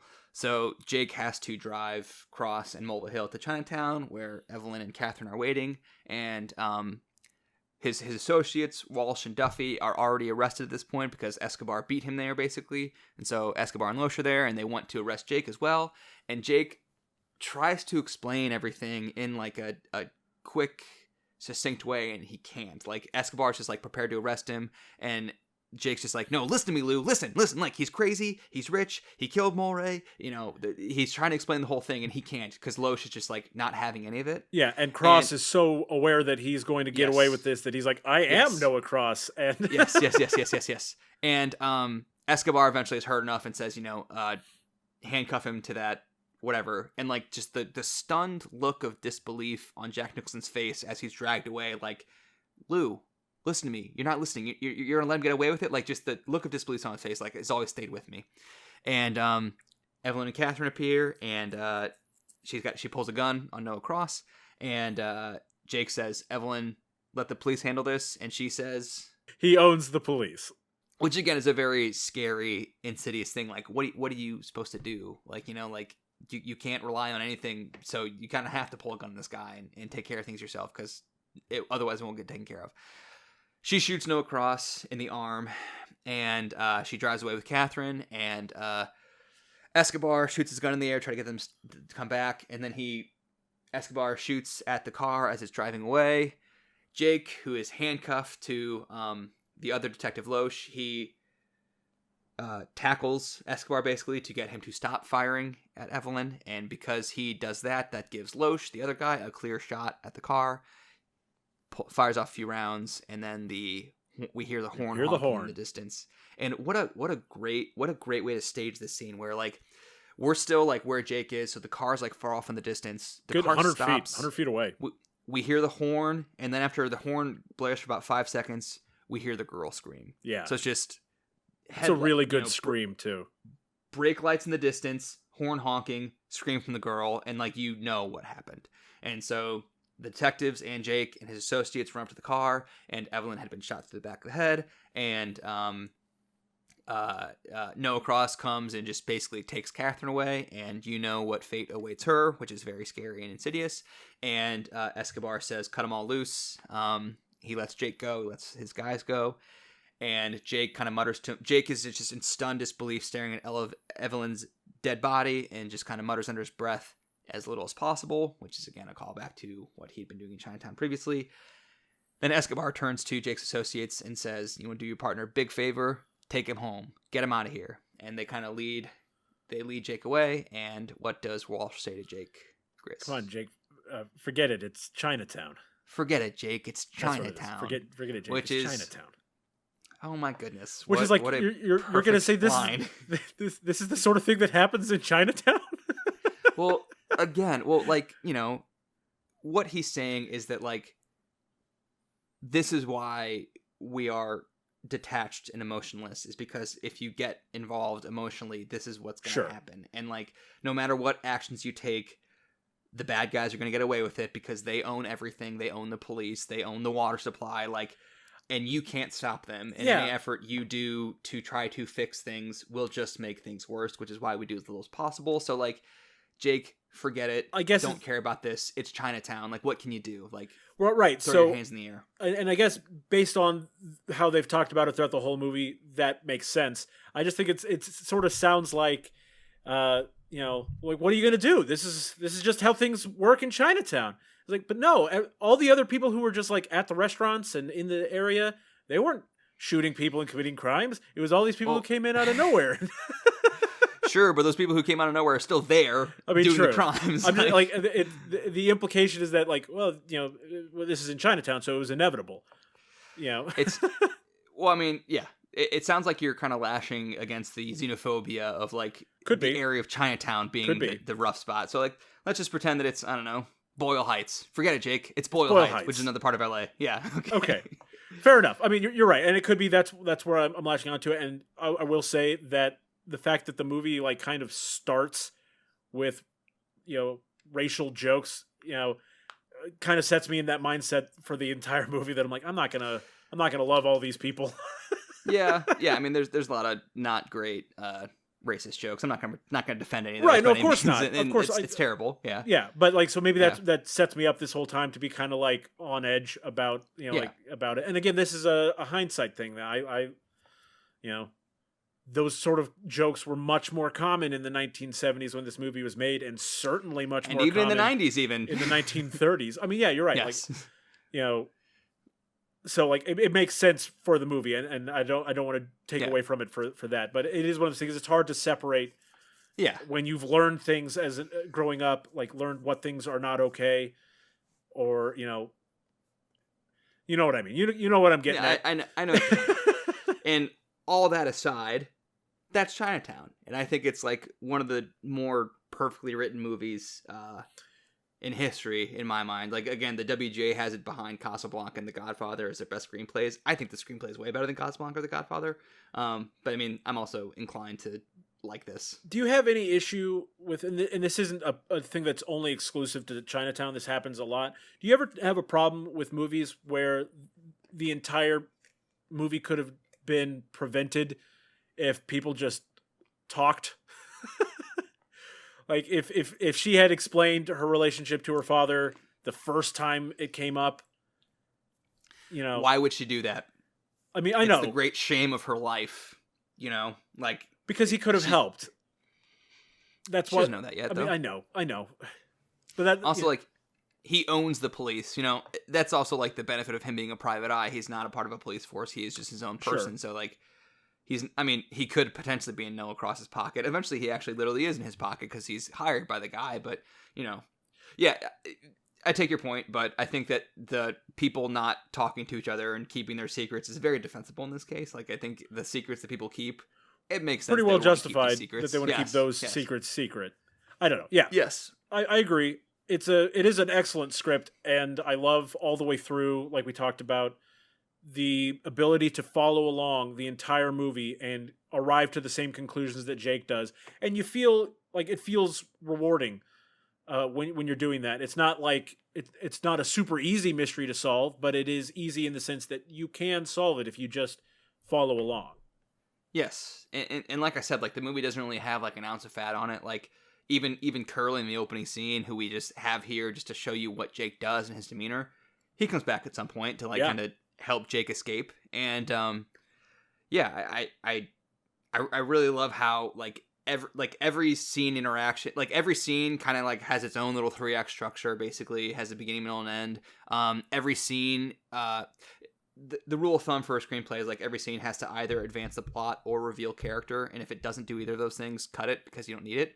Like every scene in this movie has like 4 purposes, whether it be revealing character or forwarding the plot or, complicating the mystery, like or foreshadowing. Everything matters. Yeah. Or foreshadowing. Yeah. It's just like, it's so layered. And, I can talk about all day about how well this movie is written, but we nearly have. Yes. but if you're still listening, thank you for being patient, but that's why I wanted to go like scene by scene through this movie to really because I have notes on every scene, like every scene that happens, I have like a comment to make or a note to make, which is very telling of like how layered and dense the movie is. I think it is certainly on my second watch. I found I got a lot more out of it than I did the first time. I think the first time I watched it, I thought it was maybe a little slow, certainly less action than I was anticipating, and this time I think I knew more what to expect going in, and I focused on the right things. In the movie, and it made it a much more enjoyable experience. Yeah, I want to say that again, like my first watch was in a film class, and like that was helpful that I had like a teacher who would pause the movie every 5 minutes and be like, hey, the fact that he just said this, pay attention to that. Like, Hollis saying in the second scene, I'm not going to make the same mistake twice in regard to the dam. Jake telling the fake Mrs. Mulray, let sleeping dogs lie, that kind of stuff. Jake telling Evelyn when she wants to drop the lawsuit, he says, I don't want to drop it. Again, like, all these things, like, if they're pointed out to you, I think it makes you more invested in the story that's happening. But, like, had that not happened for me at 17 when I first saw this, I probably would have had the same note that it seemed kind of slow and less action or whatever. But, like, because someone was, like, explaining things to me in real time and, like, telling me what to pay attention to, that helped a lot. And that's kind of what I was hoping to do with our discussion here, which is basically a watch along, effectively. More or less. This podcast is nearly as long as the movie itself at this point. It's a running commentary. Yes. You can probably sync it up okay. Actually, another podcast I listened to, they just did exactly that with the Snyder Cut. They had a 4-hour long podcast where you're supposed to like sync it up and basically doing a commentary track for the Snyder Cut. I have no interest in doing that, but it was interesting. Did you listen to the full 4 hours? I did. Yeah, I watched Good the whole for Snyder you, Cut. buddy. The whole 4 hours. Yeah, yeah. I like Chinatown more than I like the Snyder Cut personally. I don't know about you. I think I actually rated them the same, but I certainly would. But like I kind of rate things based on where they fall within their genres, in addition to like how much I like them. And so the Snyder Cut, I don't need to justify. Chinatown is a better movie than Snyder Cut, no doubt about that. Not even close. which reminds me, we need to rank this. And I totally forgot about this part, but you and I guess, need to rank Chinatown on our film to remember That's list. a good point. I have it in front of me. Top 10, Citizen Kane, Boogie Nights, Network, The Thing, Your Name, The Departed, The Wind Rises, Sound of Metal, Incendie, and It's a Wonderful Life. I want to put this number 1. I'm just going to say it up front that I want this at number 1. So I personally would put it above Sound of Metal. Behind The Wind Rises. I mean, as far as personal enjoyment, I absolutely adore The Wind Rises. So I think this is the first stalemate we're going to have in the Film to Remember, because we have pretty disparate selections of where this is going to go, and we don't have Hugo here. I was like, this is why we usually have 3 people. So, it's not like we can even like split the difference and put it like 4th or 5th. You have it 8th, I have it 1st. So like that's a big gap. Okay, so here's what we're going to do. We're putting a pin in it. We know where you and I want it. Tune in next week for Hugo to decide where it falls in our ranking. The dramatic conclusion to the Chinatown episode. As we rapidly approach the 2-hour mark of this podcast, what are we going to do next week, Grizz? We are going to go to another classic film, a great movie from 1948, Bicycle Thieves, which is an Italian film directed by Vittorio De Sica. I think I did okay on the name. Apologies to Hugo and all our Italian listeners. Can correct us. Yes, he'll get us right next time. But yeah, Bicycle Thieves, one of the all-time classics. So honestly, like it's so good, and I realize like an Italian movie from 1948 doesn't sound appealing. It holds up marvelously, and it's a great watch. You say it's on HBO Max in the United States? It is currently on HBO Max. Okay, so big recommend. Check it out. Learn yourself a thing or two, and then return next week. Listen to the podcast.